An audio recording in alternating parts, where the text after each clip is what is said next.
It's time today. Okay, here we are. Good morning, good morning. What's this chat's full of stuff here? What's going on? Oh, I see, okay. Good morning, gang. A little bit overcast today, so I'm safe to put the camera facing east. The particular time, the calendar, the way it works right now, these few weeks, 8 o'clock is exactly, the sun is right in the middle of the viewfinder there. But today we're okay. It's overcast, so. Testing bot commands, Soka.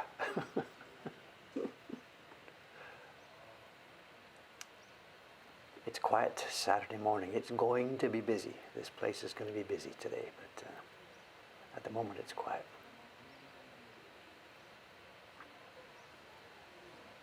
Okay, what's on the plan for today? We are carving, same thing.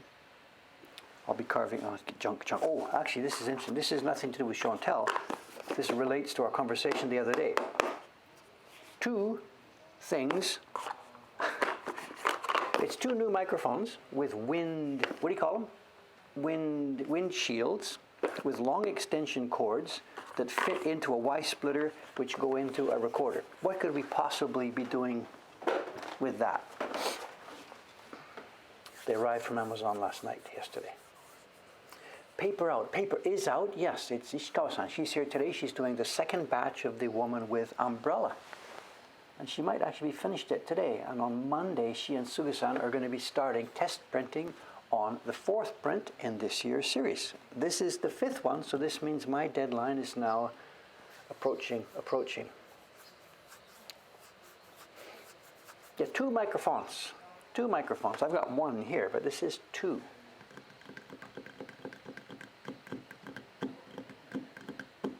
Cartouche comparison. I don't know what I've done. This is the cartouche. This is for me. This is not so much for you guys today. Today, as you saw the other day, I carved roughly out. I will now work on the outline. I'll clean the inside of the cartouche box, and then I will start carving the calligraphy. And this is to help me. It's so small here that I can't really see the taste, how thin the lines. Look, we're talking about stuff like this. Let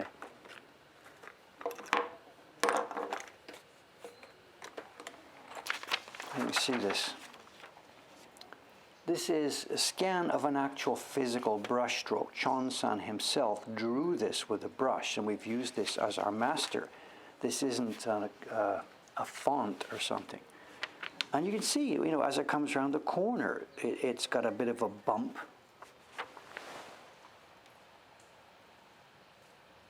This is the kind of thing that distinguishes real calligraphy from the fonts and whatever, It comes around the corner, there's a little bump here, it narrows here, but this one's got a bit of an arch on top. This one here, look at that, there's a wobble as we come around the corner. And this is the thing the carver has to try and catch. So I keep this here printed out so that I can refer to it, because there's no way I can see all these small things in real life on the actual surface of the wood, even with a microscope. So by having this by my side when I'm carving, I know where I'm supposed to be going. The corner here, this kind of thing. You get this? I don't know if you can see this or not. This is so important. This isn't just something going around here. When the brush did this originally, the brush came down, moved up here, paused, and then it went down again. So this corner, the brush came up and down, and there's a corner here. And if you miss this, you miss all the feeling of it. You can see what's happening here, right? That's one stroke, and this is another stroke, and there's a corner where they match. And that happens everywhere. I got my training on this doing that poet series. 10 years of carving calligraphy. 10 years of it. So even though I can't do it myself, I can see it. Did I adjust my flask? Now you tell me. No. No, I didn't. So Tom's got this or somebody's got this, and two people. Taran, I've been chatting with Taran. So we talked on the phone last night. And we mentioned this in the stream the other day. Taran, the young carver, Taran Casey and I, we're going to try talking about carving, about not carving, about whatever. We're going to mic ourselves up, take some walks, and see what happens. And as he said in his original email to me the other night, he said, look, this may not work, maybe we'll burn the tapes, whatever. So the thing is, right now he is really, really, really busy. In Japan, the 3rd March is the end of the year for most stuff. It's the end of the financial year, it's the end of the employment year. People in Japan are hired the traditional way. The big companies and stuff hire on April 1st. So you start your job April 1st, and people that are retiring retire March the 30th, 31st, whatever it is. So stuff changes from March to April. The school year starts April 1st. So Taran, at the moment, he's employed in a school. He's an English teacher at a school on a contract that ends in a couple of weeks. And he's changing his contract. I don't know how much this is, not a secret. He's changing his contract to cut down teaching time and increase carving time. So starting in April, he's going to have more time for fooling around with projects like this. So that's what's going to happen. I'm getting the technical side of this ready now. And then come April, we are going to, spend a couple of days seeing what we can do to do this.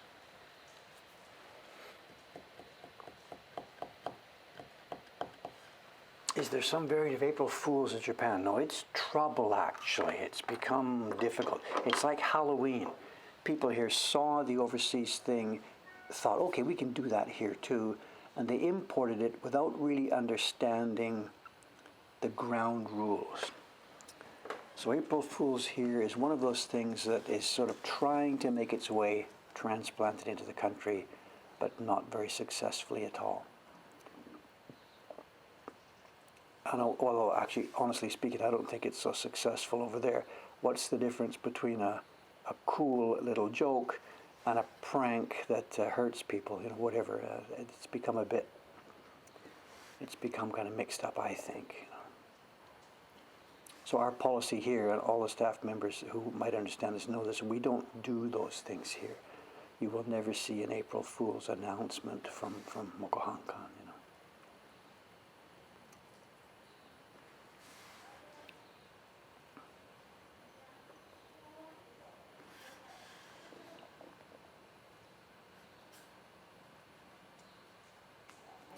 And I remember, I used to get the English newspapers here back when I was teaching English. I used to get the Mainichi Daily News, the Japan Times, the Yomiuri one. What was it called? I forget. I used to get them all and pass them out to my kids in English classes and stuff. I remember one specific thing. It was one of the April 1st that came around. There had been a story in one of these things that was a made-up story by some American staff member. He had managed to get it into the newspaper. And I don't even remember the details. It was just an April Fool's story or something, And in the April 2nd newspaper, and it was on the front page of this thing, it was a message from the director, owner of the newspaper, deeply bowing, apologizing for the indescribable, terrible thing that they had done yesterday by printing news that wasn't real. And please understand that staff member had been disemboweled, and this was the end of that, and it'll never happen again, And these guys take this stuff seriously. The newspaper was so embarrassed that they had been caught printing something that wasn't true,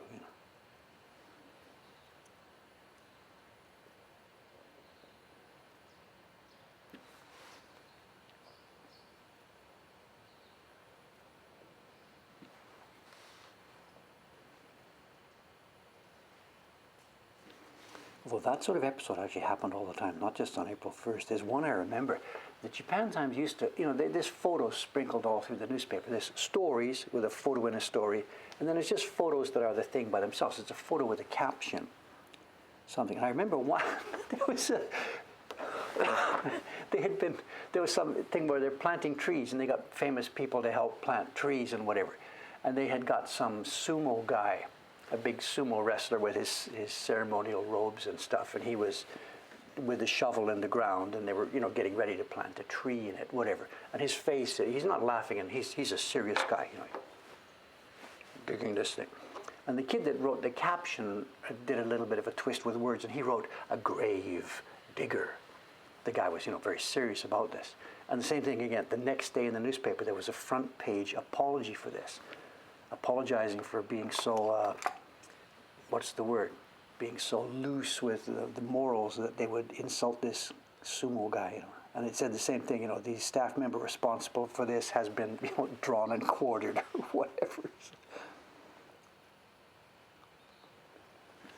And I guess the kid just thought he was writing a cool caption. Yeah, wow, a grave digger, it's a pun, you know. You don't do that in Japan in the newspaper, you know.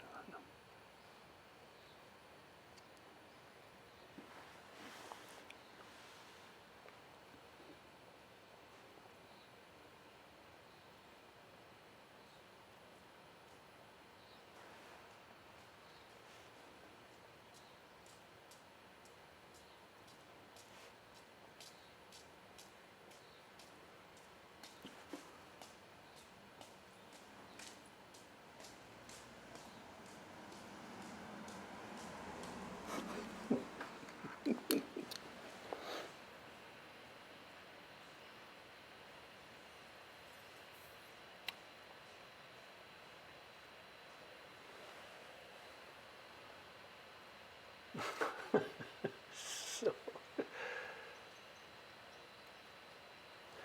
well, joke. I mean, Japanese people do have a sense of humor. It's not like, you know, if you'd have asked Dave 40 years ago or something, I would have said, Japanese people just have no sense of humor. They don't get things at all. It's just, they don't understand jokes, blah, blah, blah, blah, blah. I would have said something like this. That's not true, of course. You know, human beings are human beings. They've got their humor, they've got their culture. There's just different cultural rules about where you can fool around and where you can't fool around, you know.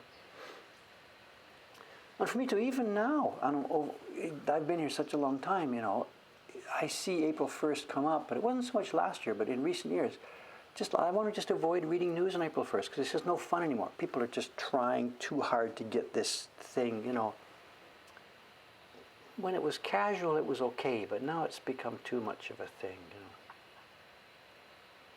How would Japanese society react to a newspaper like The Sun? Yeah, well, yeah.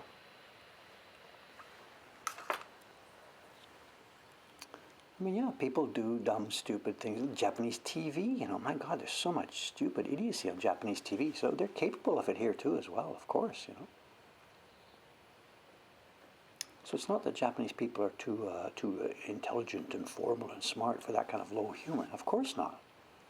There's as much stupid, ridiculous, you know, silly humor here as anywhere.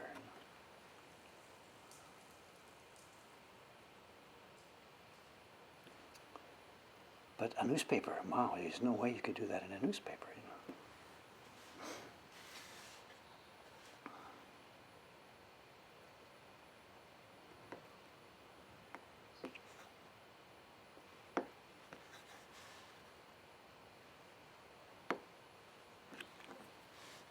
Well, it's funny, it's actually curious, funny we mention that, because today's show and tell is going to involve some material from something called the Osaka Kokkei Shimbun. And the Kokkei, I didn't understand the kanji. I was looking at this last night, getting ready for today's show and tell. And these were kanji that I didn't know, so I looked it up last night so that I'm not going to be too much of it look like too much of an idiot when we're doing the show and tell today. And the word Kokkei seems to translate as amusing, silly, or humorous. So we've got these prints, woodblock prints, from the Osaka Humorous newspaper. This is back in Meiji time. Although the prints themselves are not silly or humorous at all, they're just normal woodblock prints. But there was such a thing as the Osaka Humorous newspaper. Osaka Kokkei Shimbun.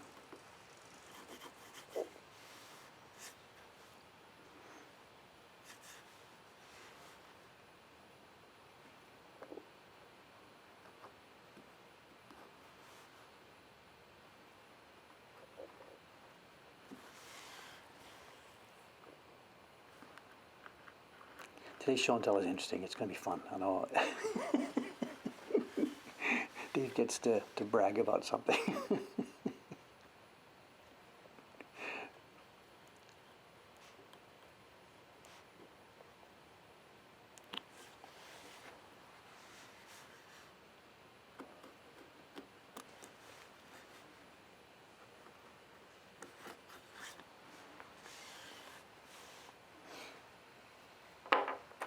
You see what I'm doing here? I'm clearing out the inside of the cartouche area. And once that's all cleared out, we will start carving the calligraphy itself. So.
Seems a bit dark there, is it? I'm not sure if I'm in the wrong place for the light.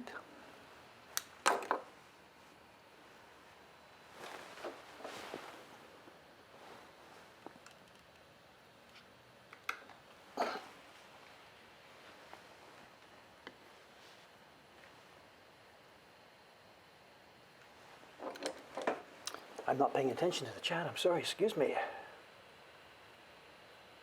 Sorry, guys. Sorry. Today's Saturday, right? We had this chat on Thursday. I usually read it at lunchtime, you know. On last Thursday, I started to read this. There was stuff going on. And I couldn't understand sort of what's happening because when I read just the chat by itself, there's no video. So what I did, I went to instead of reading the chat thing, I went to the Twitch website and teed up the replay, starting about whatever, 10 minutes in or something. And I watched the whole thing. I can't believe I did that. I can't believe I watched the whole thing. I spent 90 minutes watching myself and listening to you guys and watching the chat. I wasted 90 minutes. No, the bulb is still dead. And, oh, actually it's on. I haven't changed it. It's on, but it was out. Off, on. It's an LED, so it's you know, it's got its own mind. Sometimes it wants to play ball, sometimes it doesn't. Anyway, it's on right now.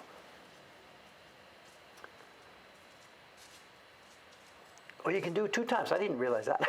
Okay, so good. So you're saying we're wasting your time. I don't know about wasting your time. I wasted my time spending 90 minutes watching me where I had done the same, watching my morning replay. I mean, that's wasting time. If that's not the definition of a waste of time, then I don't know what is. But it was fun. It was fun, that's all. So, whatever. This is just a bit bizarre now, actually. This is a bit bizarre.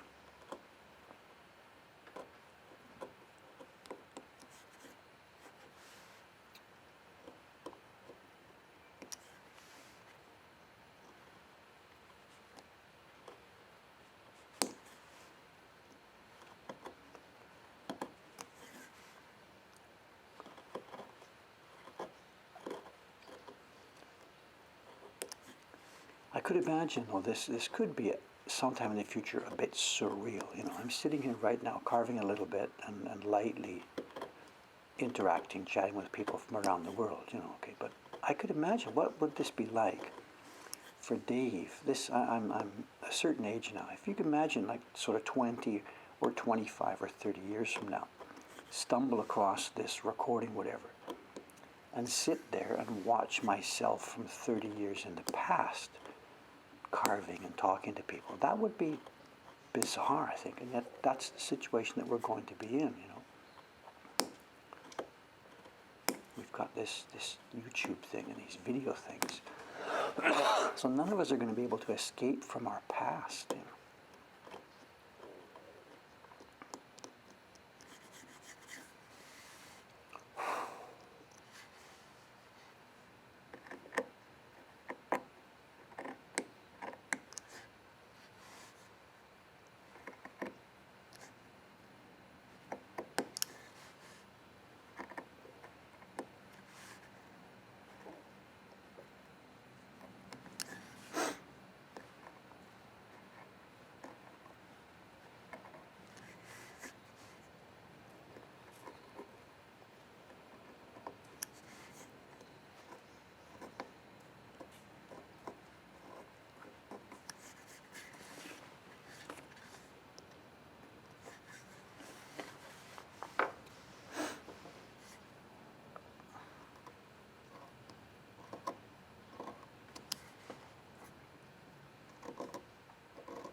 Okay, there's most of the wood now, the waste wood, taken away from this. This is the rough stuff. We've done the rough part here. So now we can shave. the rest of this. And before we do, I'm going to sharpen up. The knife is okay, it's not specifically dull or anything, but because we're now going to move on to nice delicate carving, I'm going to sharpen up.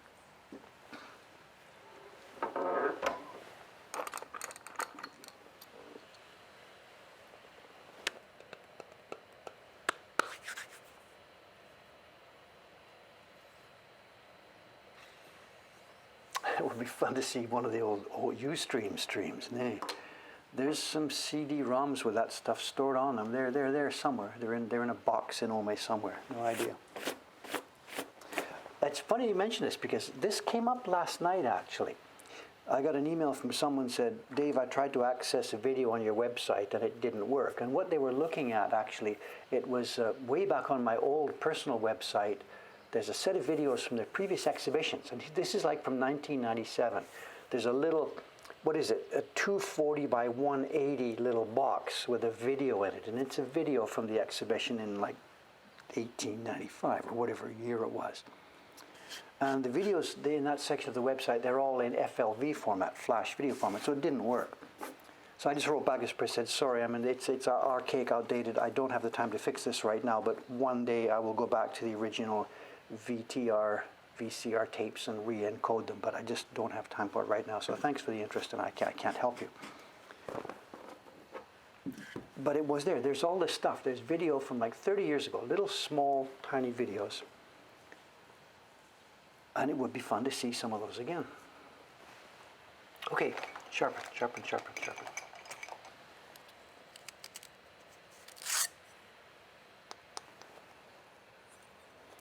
I'm supposed to be testing these two things now, and I can't because I don't even remember which is which. So Aoyama-san's going to be disappointed. One of these we bought in Japan, and one of these comes from the Chinese Amazon website or something, and I'm supposed to check which one is which, and I don't even know now which one is which. So Aoyama-san is going to be disappointed in me here. Anyway, let's sharpen up.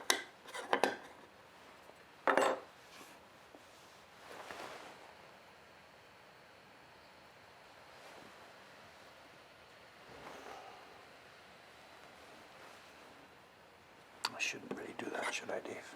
Get a junk piece of wood here.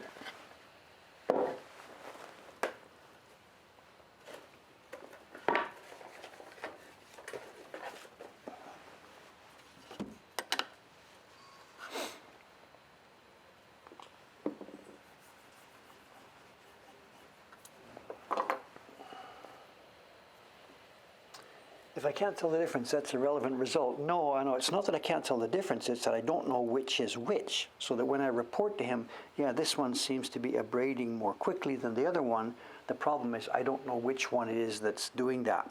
So the result is going to be of no use to him. So it's not that they're no different. It's that I don't know which one is which. So we're going to have to basically start again. He's going to have to buy a couple more.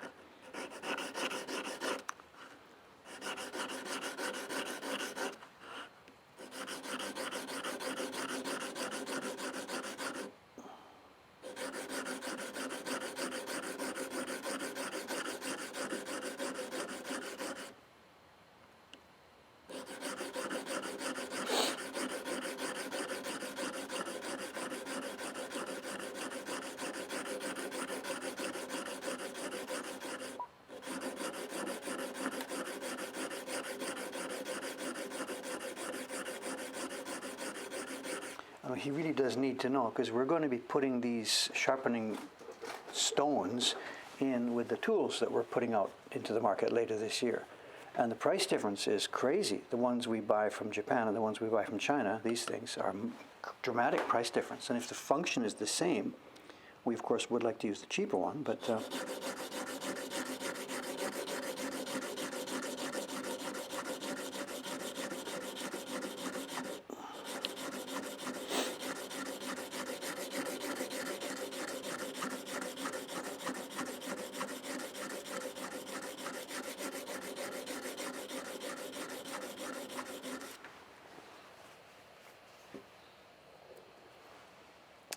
I imagine that what it's going to be is the function will be almost the same, but probably the longevity will not be. So they will both work and one of them would last for a long time, and one of them will give up quickly. I suppose that's going to be the answer here. But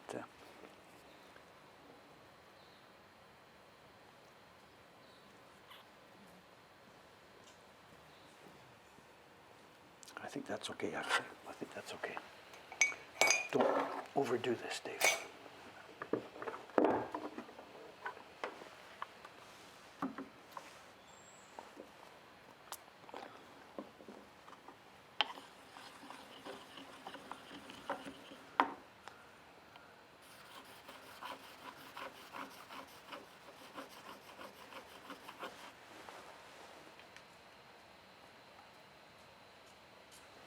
When I watched the VOD, did I watch myself? The comments, of course. That was the whole point of doing this. I wanted to watch the comments. So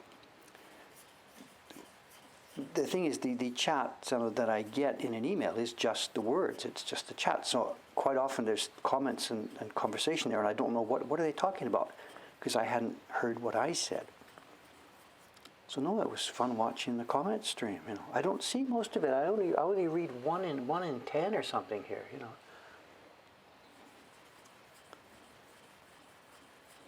So I miss most of this, you know, of course.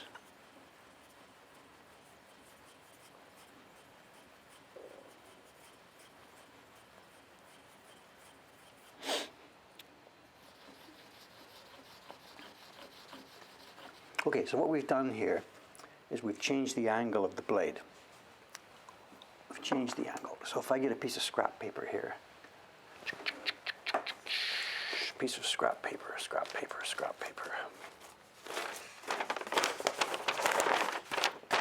Piece of scrap paper. I've changed the angle. The blade was, looking at it from the top, something like that. And I'm now going to carve this calligraphy, and I need to go around those corners. So I've changed the angle now, this. So it's this angle that has become, it's more pointy. I haven't changed, how do I describe this? I haven't changed this angle. I mean, if we look at the blade from the side, back of the blade, top of the blade, it goes down. We saw on the Ito-san video, this was his main point, that he cut this down. He sharpened his tool not in an angle like this, but in an angle like this, dropping down, down, down, so that this angle becomes finer. I didn't do that on this. We're not carving delicate hair where the knife has to fit in between the hairs, one by one by one. I'm carving something here now that's going to be one-sided, right? There's going to be one side. The wood is going to be left here and the outside is gone. So I'm not carving between two lines. So I don't need the angle here to be super fine. It would just break, break, break. So I've left that angle the same, but I've cut this angle now finer so that I can go around corners more easily. It's also much, much, much more likely to break. We'll see in the next few minutes. But that's all it takes. It's just seconds work. Just seconds, because the blades are so small. Literally, it's just a few seconds work. I struggled with that for years and years and years.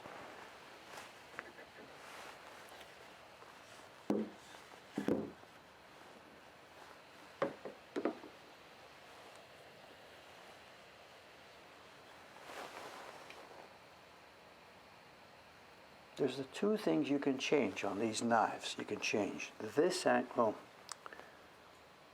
whatever, you can change, I can't do it with my hands, this angle or the bevel angle. And at the moment I didn't touch the bevel. It's the same bevel exactly. But the point is now pointier, that's all.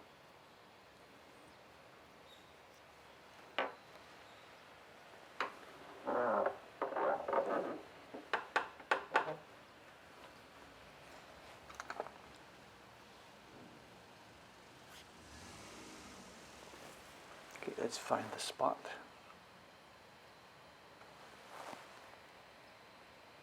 No, that's all we're going to get here. Come on, focus.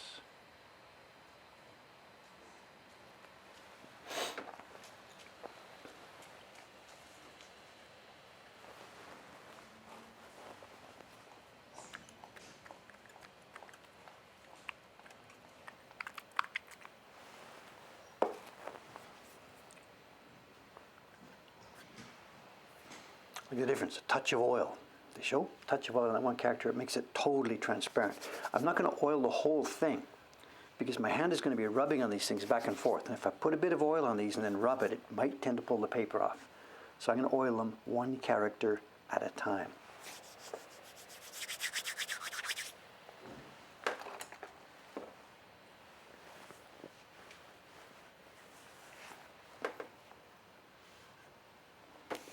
And now I'm going to be referring, it's off camera here, but I'm going to be referring back and forth to this thing to try and get a feel for how this is going to go.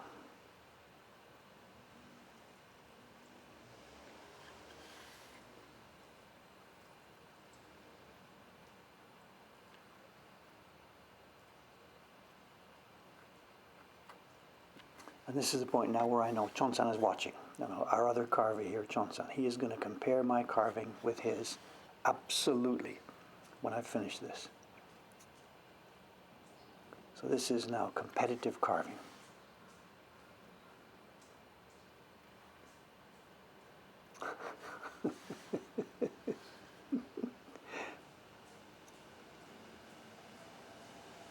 The Olympics of woodblock carving.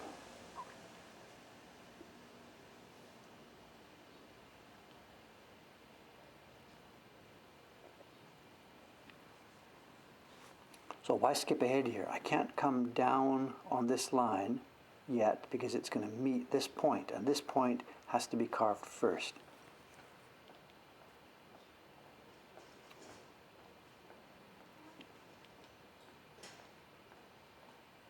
Because this is a line of its own. This line comes out here, and now this one can match.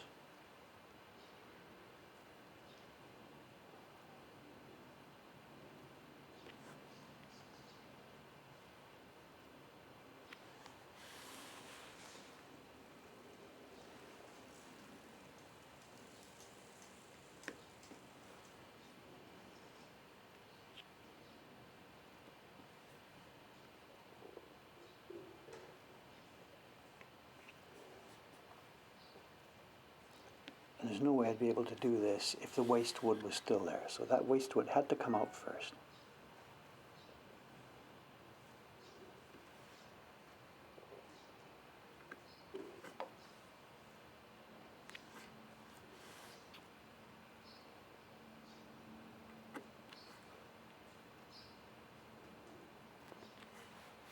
This is what we were talking about the other day, the slicing.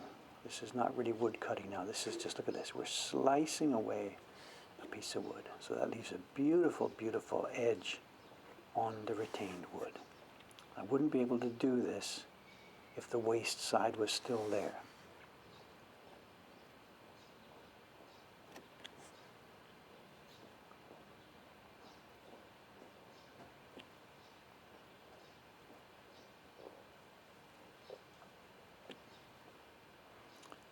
And these joints, you go straight through. Even though there's no cut there, we go straight through.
I wish we could get the camera a bit closer. You can see what's going on though.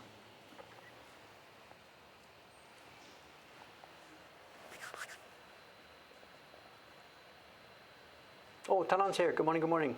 This looks so fun. Calligraphy to show. Isn't this how you started doing Joe Rudibond, carving calligraphy, round and round and round? I've got a copy beside me, Taran, so I'm looking at the larger blown up copy so I can try and see how the curves move.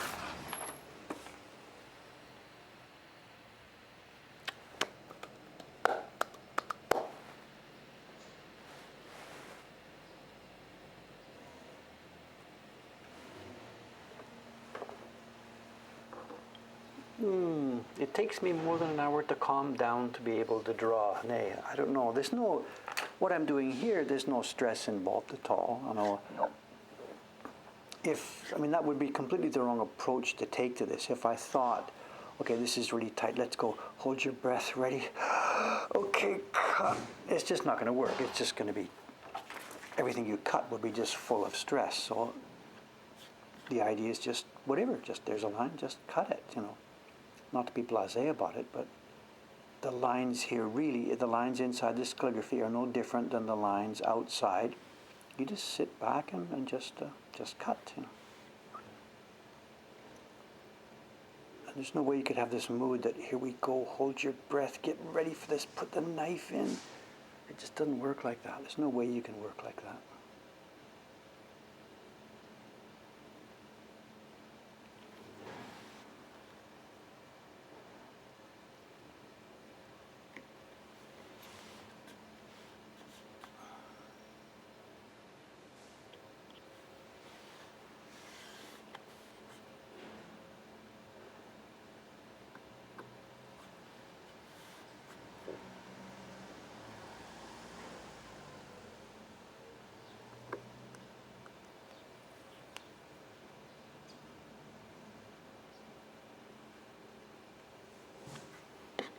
But I'm sure glad that I've got the scope to help with this, because absolutely, I look back now at when I did that Poets series all those years ago. I didn't have any kind of a lens. I didn't have anything. It was just me and my glasses. And there's no way. All I can see now is a blur. And it's astonishing to me that I could actually do that, Yesterday was photography here day. Watanabe-san and Yamada-kun, they were here yesterday all day taking pictures. And their picture-taking project yesterday was they started work on my old poets prints. I brought a set from Ome, and they started work on photographing it. And they didn't get through it all because there's 100 prints. It's a lot of stuff. But they got started on it. And I sat here at this bench. I was working on a hunched up to get ready for Kawasaki-san. And across the room, I can see them putting those prints on the photo stand one by one by one, And it's whatever. It's hard to believe that I actually made those things now, 100 prints, all full of calligraphy. It was fabulous practice. But I had nothing, no lens, no nothing. Just me in the wood,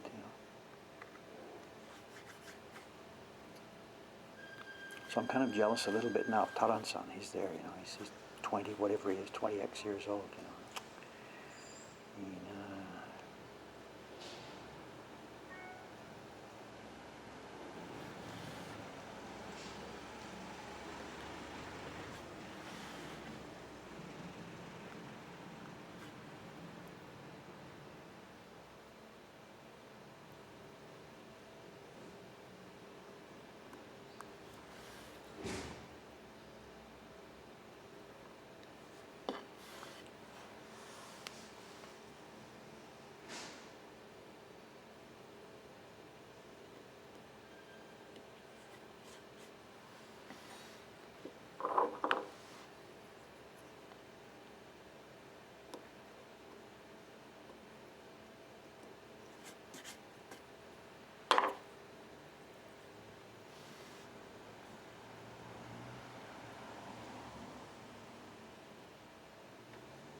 guess it's funny actually, you're seeing me now carve this calligraphy, but on this stream you've seen the same thing already. Now, the exact same characters. I've already done this back when I carved the first print of the year. I carved the design, those birds, herons, whatever it was, and then I carved the calligraphy, and it was exactly the same tracing. So you've seen me do this very stroke already once before. And you'll see me, whatever, again, there's 3 of us carving this year, and we're going to share it. There's 3 of us doing a set of 12, so I'll be doing 4 of these. I did number 1, number 5, this one. I'm set for doing number 8, which is a really, really fun design. Roar! And then I think I'll be doing number 11. I'm not sure. We haven't quite scheduled that far yet. So you're going to see me over this year. I'm going to carve the same character 4 times this year.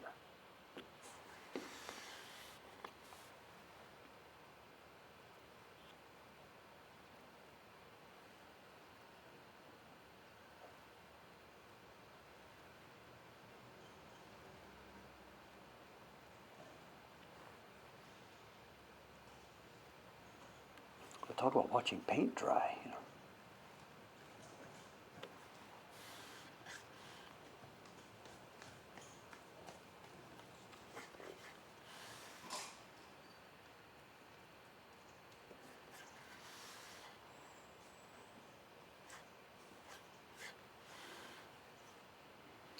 Okay, I think that's the first one done. And there's parts of it that I can't get. There's going to be a flat place on this one that I really can't see yet. So after we do test printing, it'll come back. It looks like I think this line here and this line here don't quite match up. I was supposed to bring my knife right through. I think this is a tad higher. I'm not going to muck with it now, but this will perhaps need to be shaved a little bit later.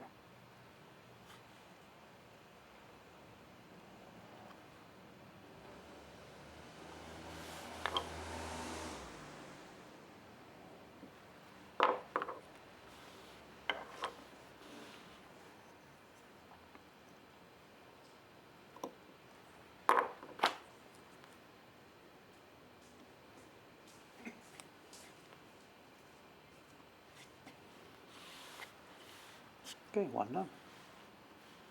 1 done, 4 to go. This is Cho Ju Asobi.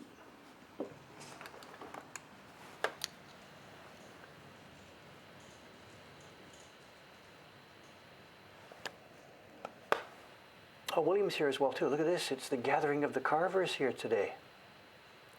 Nanda Nanda.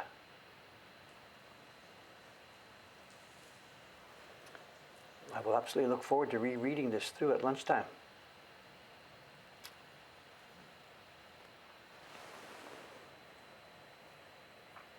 This series is fully subscribed, and there's now dozens and dozens and dozens of people on the waiting list. So I'm sorry, this is not available at the moment. This series is closed, but it will be opening up again at some point. We just don't have enough carving resources. Not carving. We don't have enough printing resources to do this. I'm sorry. Yeah, William. Hello. Nice to see you, sir. Look at all the carvers here today. Look at this. Tom, a calamity. You can think of something better than that. A calamity of carvers. No, you need something better than that. There must be a better word for a group of carvers. A slice of carvers.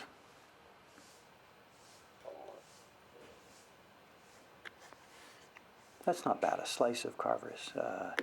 A hammer of carvers. I don't know.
So, how's the conversation going on?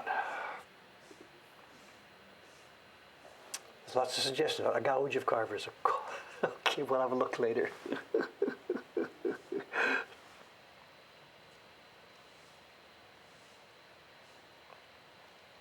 Yeah, I mean, the thing here, because it's not a font, because it was hand-drawn, you can see there's obviously some pixelation here, so I've blown it up a bit too far. That's why I'm not actually looking at it this close. I've got the thing at the side of my desk, I'm looking at it from a distance, and I can see the things that I need to see, those corners that we mentioned a few minutes ago.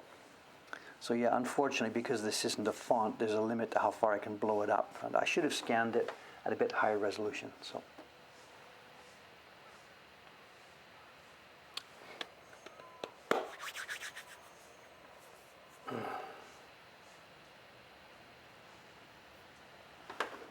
$8:57. What we're going to do here, 8 to 9. The show and tell. We have a normal show and tell, which should take about 15 minutes. But also, what I have today, I have a little bit of a repeat show and tell. Not a repeat. I have an update show and tell. Those of you who were here on Thursday, you know what we have to look at. So these are now free and released from their prison. So we'll have a quick look at these two today. So show and tell will be a little bit of a double trouble. So if you remind me when we get to 9:15 or so, because there's a lots, it could go on for a long time today. So.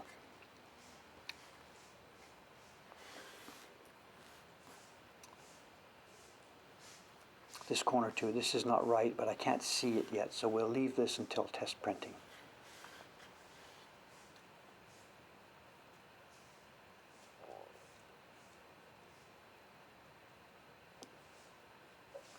Oh, also then too, speaking about that show and tell, there's just too many things to remember. The prints we saw the other day, these are now in the collection. When the kids were doing photography yesterday, I tossed these over to them and said, hey, as your last few minutes before you go home, shoot these. And they shot these things, and he fired me the file later on.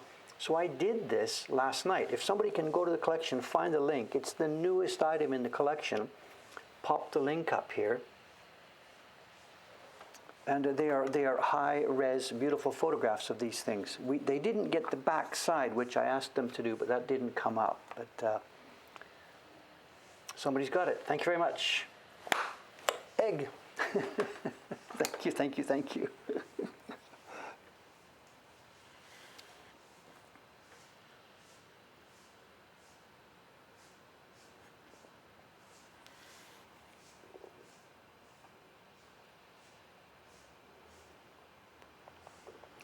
And seeing those, after I got those envelopes off the frame yesterday, I did it just after we finished closing the stream. I took the thing apart and had a look at it.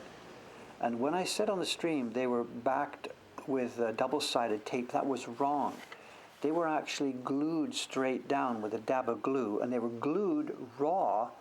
The washi was glued directly onto a piece of plywood.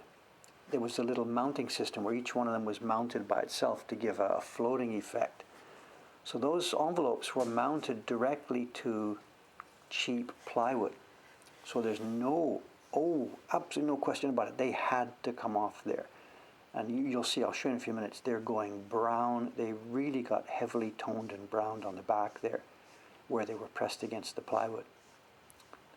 So those frames, you want a nice way to kill woodblock prints. There's no guaranteed better way to do that than to put them inside a frame like that.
The calligraphy we're doing here, there's sort of two sections to this. There are 5 characters all told.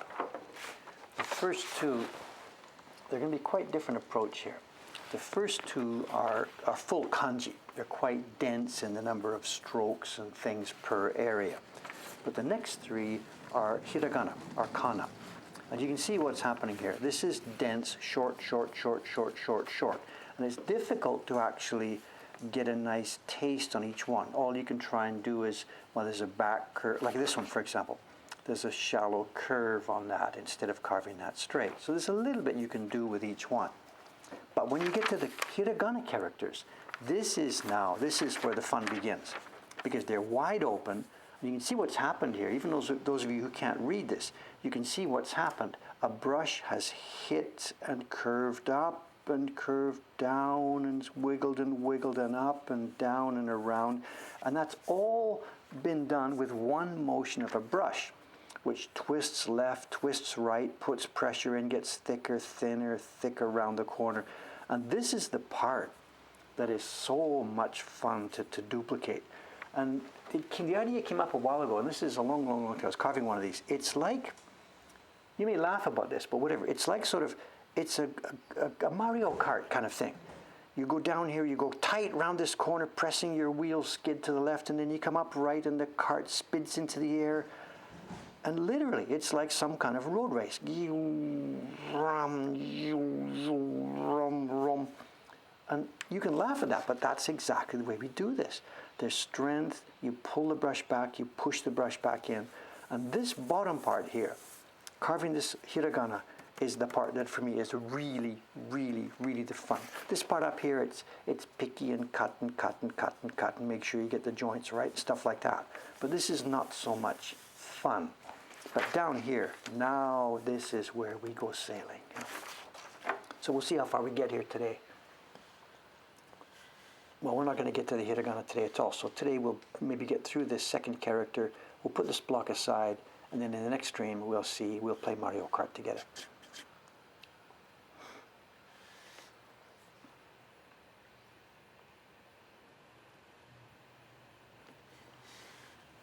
You can see the difference. This is one piece, click, chunk, cut, cut, cut. There's no real chance to get flowing in this part of it when you're carving kanji like this.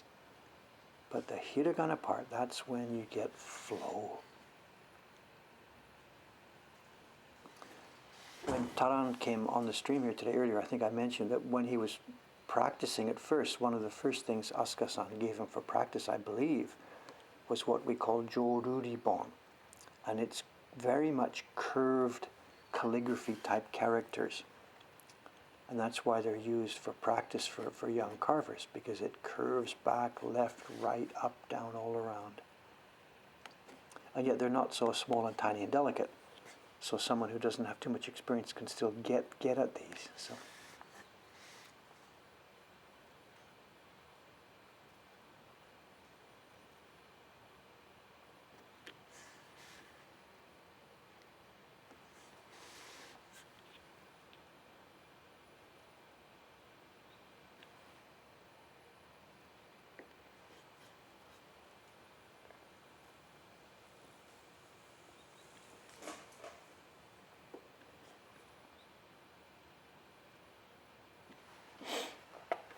I forgot to zoom in, so God, sorry. Hi, sorry. Type louder.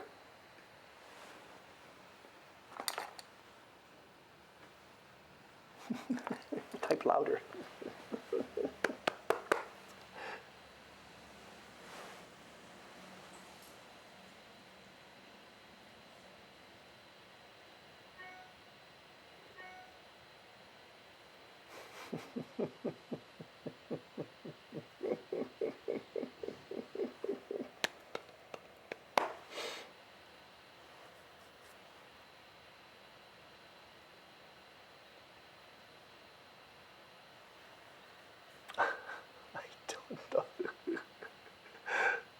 I'll read it later, whatever. There's no point trying to sit here and read this right now. So,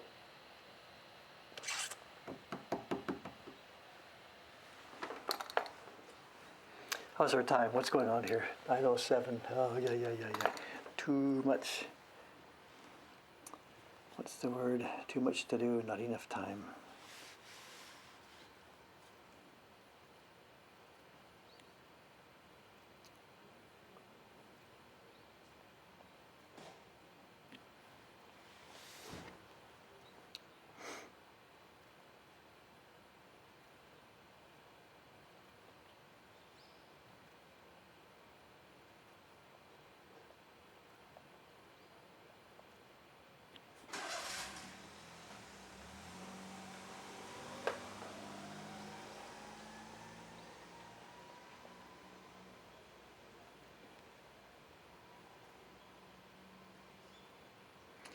There was a bit of street news actually the other day, and after the stream, today's Saturday, right? So we had a stream Thursday. Thursday night, I had been planning to do a video segment in the room upstairs. I was going to record a video segment. Cameron wants me to do an introduction for the video that he and Aoyama-san and Sugi-san have been busy making. They're not finished yet, they're still editing. It's Sugi-san making the third print in this year's series. And I'm supposed to be doing an intro for it. Good afternoon, ladies and gentlemen, Woodblock Printmaker David Gould, blah, blah, blah. Here's a video, blah, blah, blah. Cameron, blah, blah, blah. I was supposed to do that on Thursday night. I was getting ready to do it, just getting ready to set the camera up, when there was a bunch of truck noise outside. This is just about the time when the bars were closing, 8 o'clock and so. They close early these days. So I was getting set up, ready for doing the video recording as soon as the bars were closed. So much for that plan. No, because one of the first things that got set up, the trucks parked outside, and one of them set up a generator with some lights. It turned out that there's another gas line construction. One of the shops across the street, we can't see it today. We can normally see it in our camera when I point the camera the other way. It's the little bar next to the Whale restaurant. And they, I guess, needed some kind of construction of their gas pipeline inside their bar.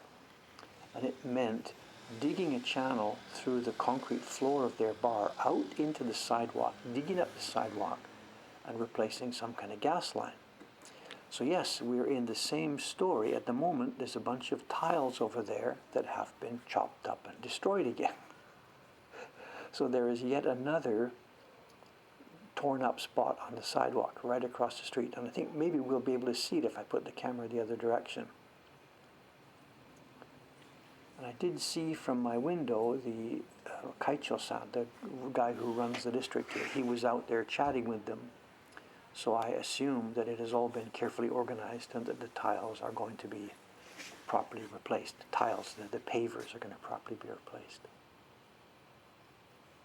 But yeah, right now there's another half a dozen pavers have been destroyed. It's an ongoing process. Another gas line.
We talked before about that when we're carving in this stuff, we always try and keep the flat side of the blade on the line, right? Like for example, carving this one.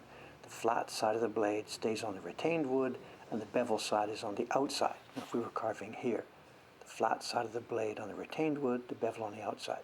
But now that we're in a situation like this, where most of the waste wood is cleared already, we're not really cutting anymore, we're shaving. I can do this. I can put the bevel here on this thing.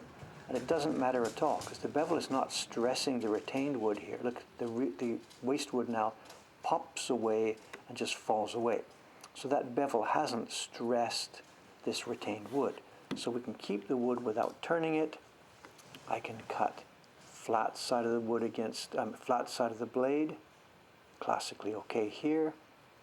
Flip it over, bevel side of the blade. And it doesn't matter because there's no stress on the wood that's being retained.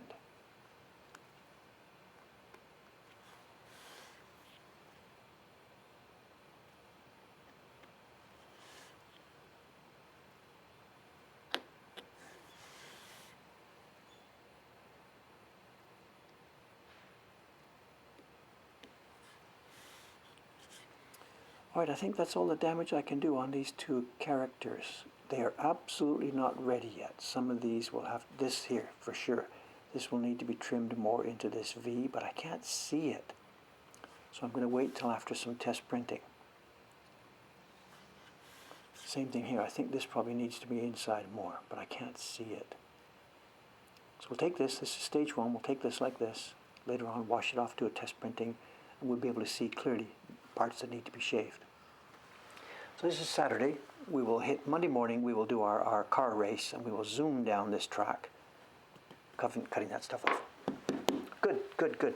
Okay, let's look at some prints. It's time, right? Yes. Excuse me.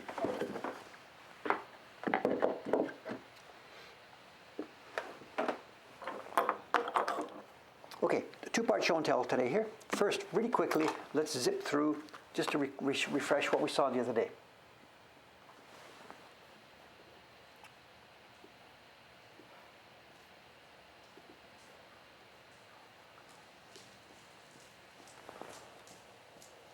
These are online, you can see them online, but what we can see here, just for a minute here, is we can see close up and we can see the back side. As I told you, I found it wasn't double-sided tape, they had been glued on. So we see a white clear spot here. This is where the little spot of glue was, and the rest of this paper had been pressed against the plywood. And look at the difference. There's your natural paper color here, this white, and there is the brown that you can see from being pressed against that bad plywood. So they really did need to come off here. They really did need to come off. They're nice little envelopes. It turned out, no, there was no treasure, no money inside. Look at the white. Preserved from oxygen and being pressed against something, and there is your other. This is nice, good quality paper too. These are really nice little envelopes. So all I can guess was that it was a set of 12 that was sold in a stationery store. Somebody went ahead and bought the set of 12 and then paid a fortune to be mounted. They're in random order here, sorry. There we are. Look at this again. There's the spot where the glue was, and the rest of it was against the plywood. These really had to come off. Ah, good morning. Kamidashimashita yo. Good, thank you, thank you. Ishikawa-san. そう、今日これからやりますよ。はい。I didn't realize before too, the tiger looks so sad. He's a bit of a sabishi. He's an iPhone case tiger. An iPhone case tiger. The ox is a bit, I don't know, there's a few things that give you the clue. There's horns, and there's the ceremonial rope, a white and red rope, a halter that they use when they're leading the ox around. So we've got some, not metallic pigments, but it's, I don't know what it is. It's some sort of oil-based pigment with something mixed into it. Anyway, let's get through this. We have other stuff to look at. That's not today's point to look at these. I just wanted to show you how they were ripped off the backing. Anyway, let's move on. They are now online. You can see them later, or you can look at a replay of the other stream. Today's fresh show and tell. This is a story. It's fun. In one of the YouTube videos, I talked about buying some Kuchie prints. And it was a story that I keep telling too many times, that when someone like Dave buys some of these prints from the dealer, why is the dealer selling such fantastic, wonderful objects? Well, the dealer, of course, he's just got a bunch of these. He didn't pay much for them. He wants money. He doesn't care about these things himself specifically. He wants to just exchange for money. So this is the story as it was that I told it. I had bought some Kuchie for whatever, 2,000 yen. As I was leaving the shop, I was laughing because I just got rid of just a funny 2,000 yen piece of paper. I got this wonderful print, and he's laughing because this junk print left, and he got money for it. It's the same story here. This book has been in my possession for 30 years or so. I found it in Ome last week, and I remember buying it. It was in a, what do you call it, a wagon. Outside a used bookstore, they put in Japanese they're called wagons. It's got wheels, they can roll it inside when they're finished. They park the wagon outside the used bookstore, and it's got junk and blah, blah, blah, blah, whatever. And I remember this one, and it was 500 yen. It was this book of, use my words carefully here, it was a complete book of woodblock prints, and for 500 yen. So I picked this up, looked at it carefully, which we're going to do in a minute, and said, I am going to take this home. I go inside, and the guy was interesting. He tried to do the right thing. I had something said in my bad Japanese, yeah, mokohanga desu ne, yeah, it's wonderful, wonderful. And he said, I'll do this in English, he said, no, these are not Japanese woodblock prints.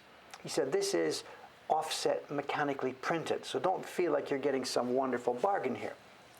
And I listened to what he said, and I thought, if that's what you want to say, that's okay. You're happy selling this to me for 500 yen.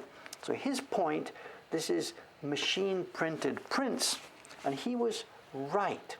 And my point, these are hand carved woodblock prints, was right. We have a set of 100 gorgeously carved woodblock prints, but they are printed in a printing press with oil-based ink. So to him, that made it junk, and to me, this made it a treasure. I don't care about this. I wanted to study the carving. And what I've done last night, before I want to show you this, is I popped up, how do I know this is actually carved?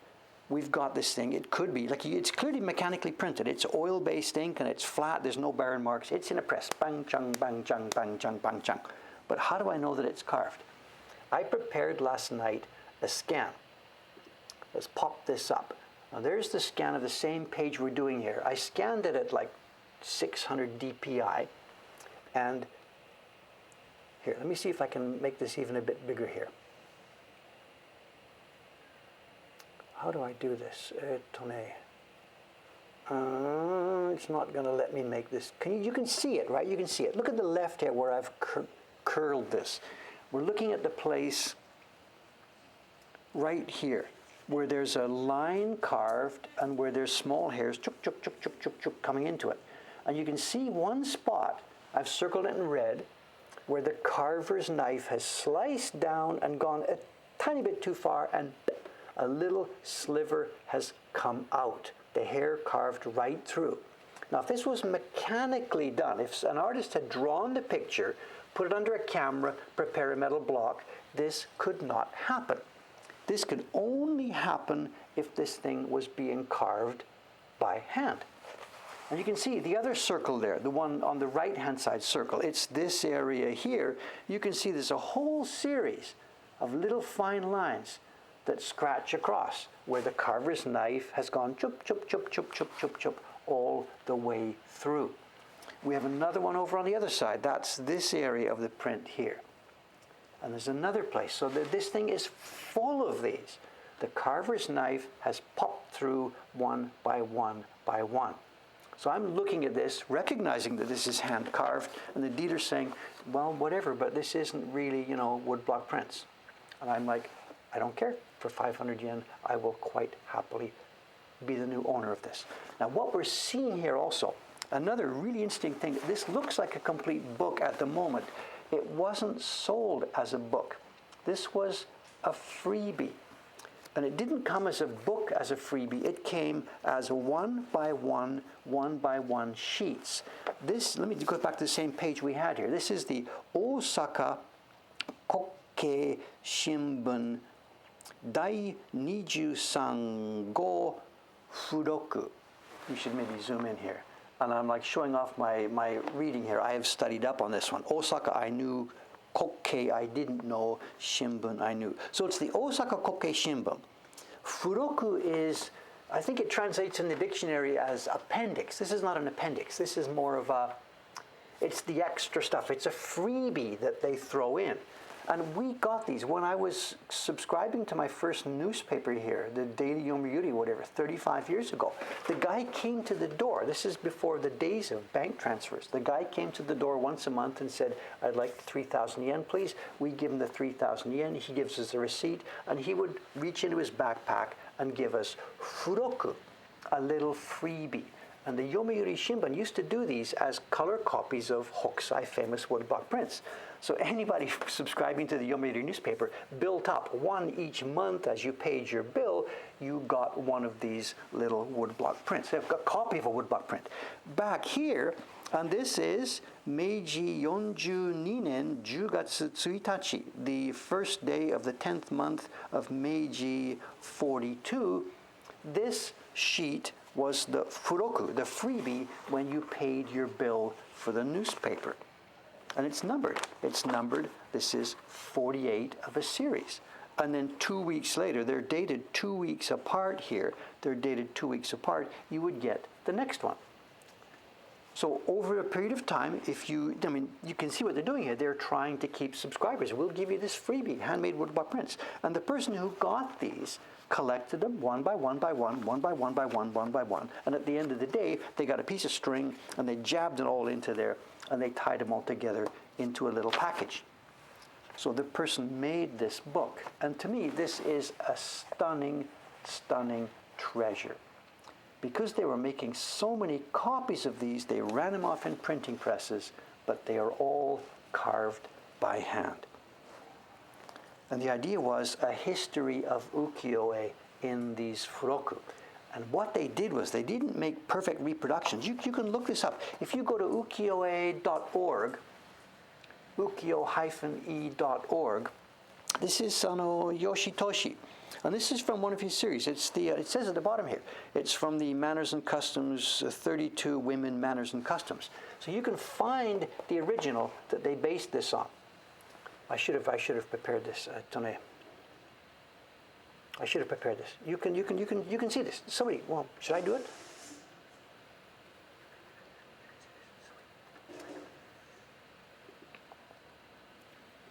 Can I beat you? Who's going to be first? ukiyo-e.org. If we type in Yoshitoshi, what are we going to get here? What's the keyword? Got it. Here we are. Am I good at this or what? Has somebody beat me? No.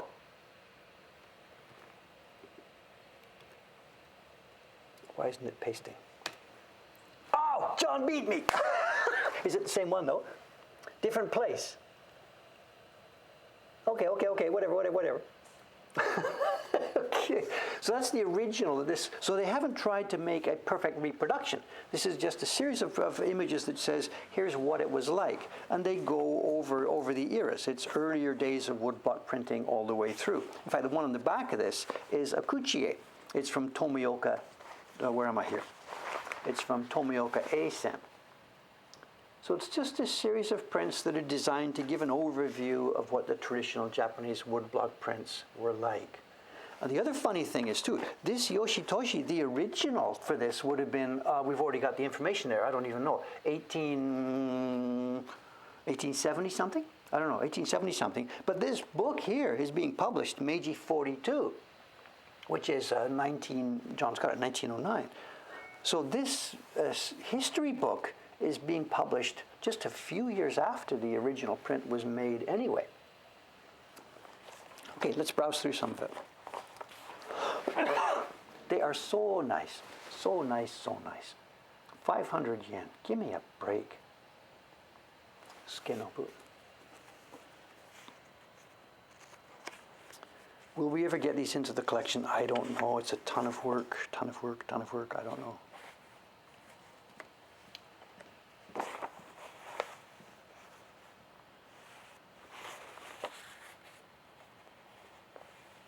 Should we zoom in? Should we zoom out? I'm not really quite sure what's the best way to do this.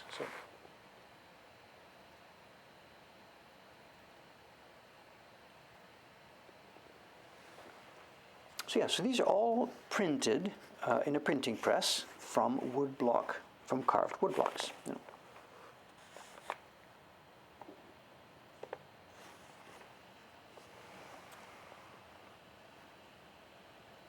And when you look at them closely, you can see everywhere, top to bottom, there's those marks of the blade. As I mentioned, you can see the marks of the blade left over.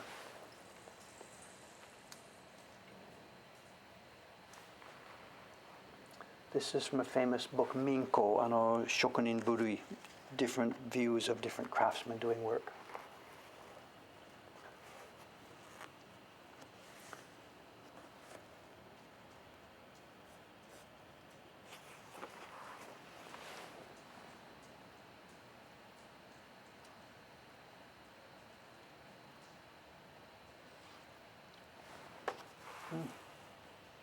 A toy, I guess. These are ladies during this. It's a summertime scene, relaxing in the summer.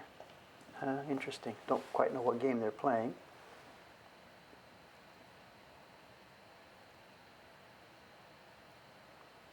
There's food and sake at hand, and some kind of game or object to fool around with in the summertime. Interesting.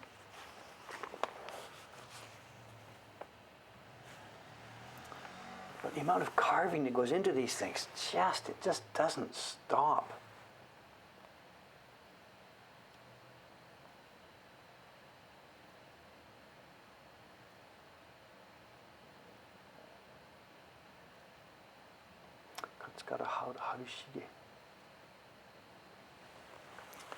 Was that a tray landscape or was it water? I think this is supposed to be water, you know. I don't know. I'm not going to, it's not a hill I want to die on, but I think this is supposed to be water. My guess is I think these are floating around, but she seems to be standing on the water. So I don't know. A landscape, maybe. Water, maybe. I don't know. I honestly don't know.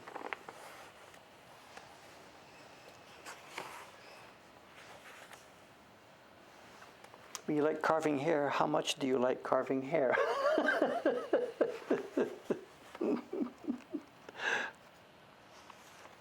Oh, we saw this picture. Remember one of those books that I showed you? It was a book about life in a rich family, a young woman that was getting married to somebody, and then her life story from being a young girl in school up to getting married and having a baby. Remember? This is one of the pictures from that book. This would be really cool to match these up with their original versions. You know, we saw this. We saw this.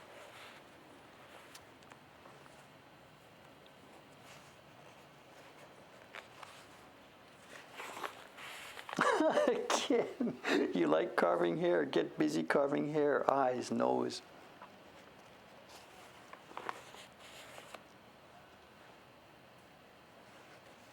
Just page after page after page of pleasure. It's not, what can I say? It's not great art because it's been simplified down to its black lines. But for me as a carver, this is just so much pleasure to look through because these guys are good. Just the shape of the lines. We joked about the Mario Kart, you know, but here it is. Here it is. Look at this. Let's zoom. How close can we get to this?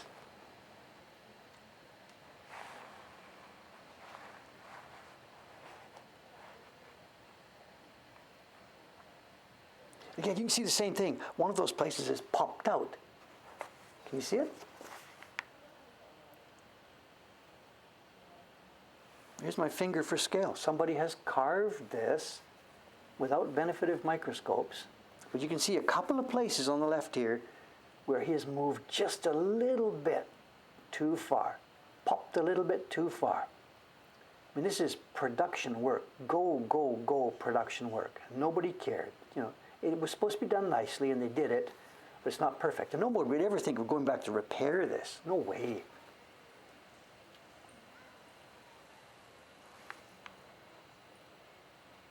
And the lines, every single line, just the way the lines end in it. Look at the end of this one. Just shoop.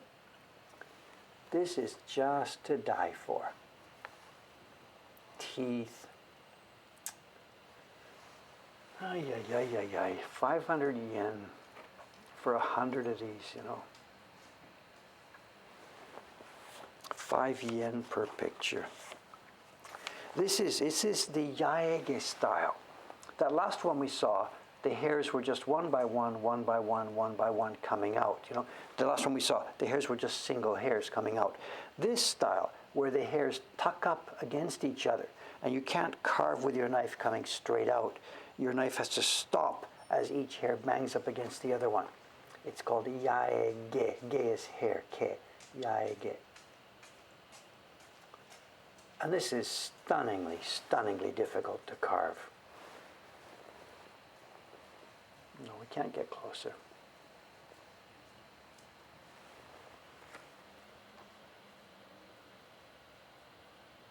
Inside the eyes.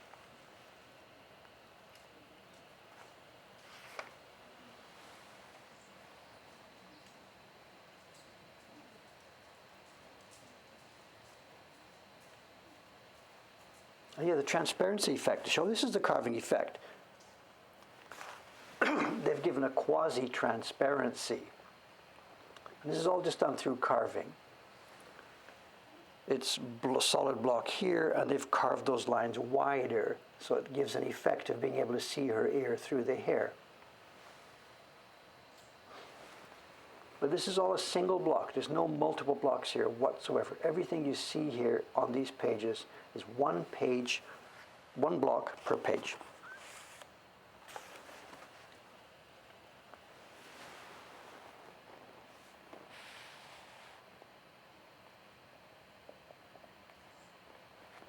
Page after page after page after page.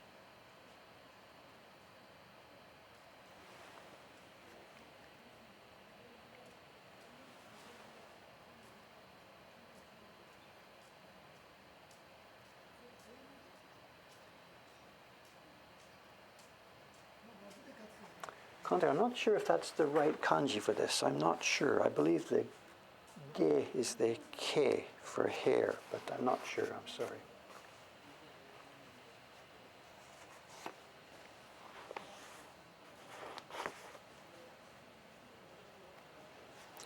You can see the style. There's early days of ukiyo-e, later days of ukiyo-e. It's an overview of drawing styles in the history of ukiyo-e.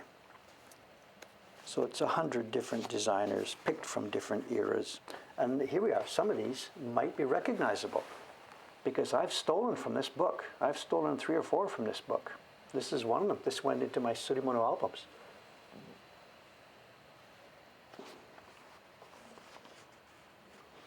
You asked me about the toothbrush. Excuse me. I don't think this is celery. I think this is a piece of wood. It has been feathered up. It's like it's been whittled and feathered up at the ends to soften up the end of the wood at both ends. And this is, I believe, an early form of toothbrush. It's wood, I think. It's not celery. It's wood. And she is brushing her teeth.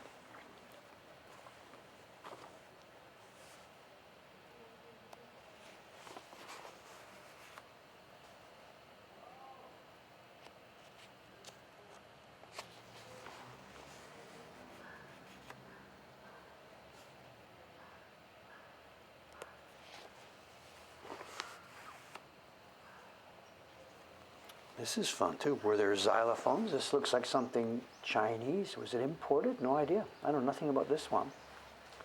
A geisha type lady with something that looks to be decorated in some kind of Chinese style.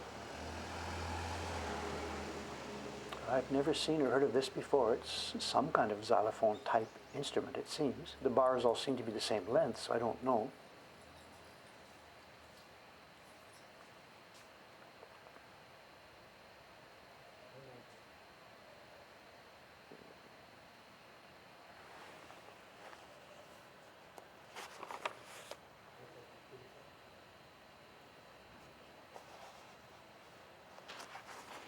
Oh, the double page, somebody got the same one twice. Interesting. So they've sewn it in twice. We have an extra page.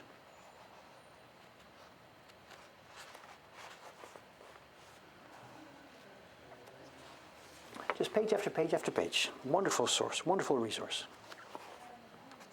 This one looks quite modern. This is Kobayashi Kiyochika. So this guy would still have been alive at the time the newspaper was doing this. This would, at the time, this would have been a completely modern picture.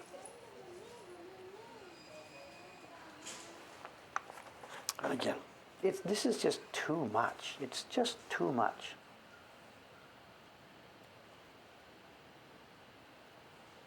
And this is totally the end of ukiyo-e. This is Kobayashi Kiyochika. And these are real people.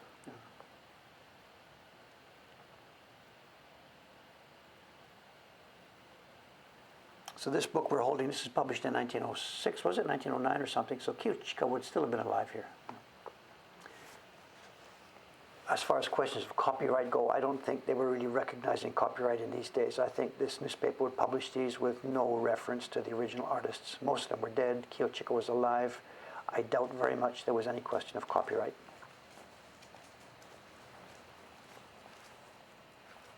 Oh, we've seen this one as well. This should look familiar to some of our collectors and customers. I stole this one. This is Eitaku, Kobayashi Eitaku, the same artist group as Kobayashi Kiyochika. And I carved this one myself. I don't mean the one you're looking at right now, but it's in my catalog. And I think I got pretty close. I carved my version on tsuge.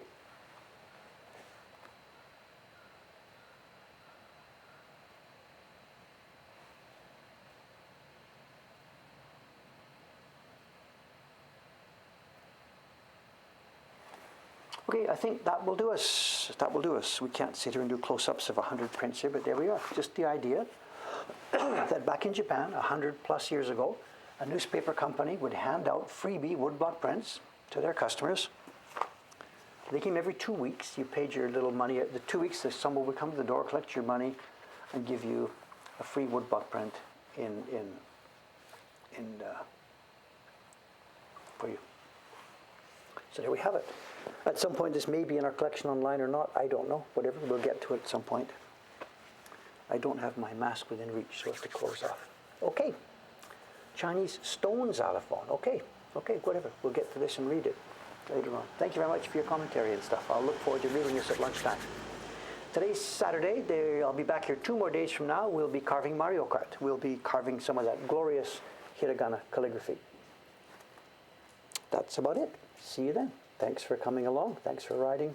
I'll see you 2 more days from now. Let's pop up the outside as we usually do, see what's going on outside before we shut down here.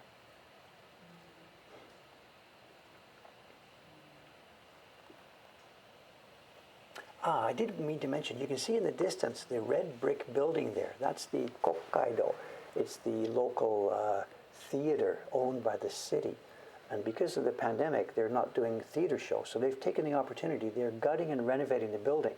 New carpets, new furniture, new seats, new everything inside. They're going to redo the outside. So it's shrouded in scaffolding for the next few months now while they do a renovation.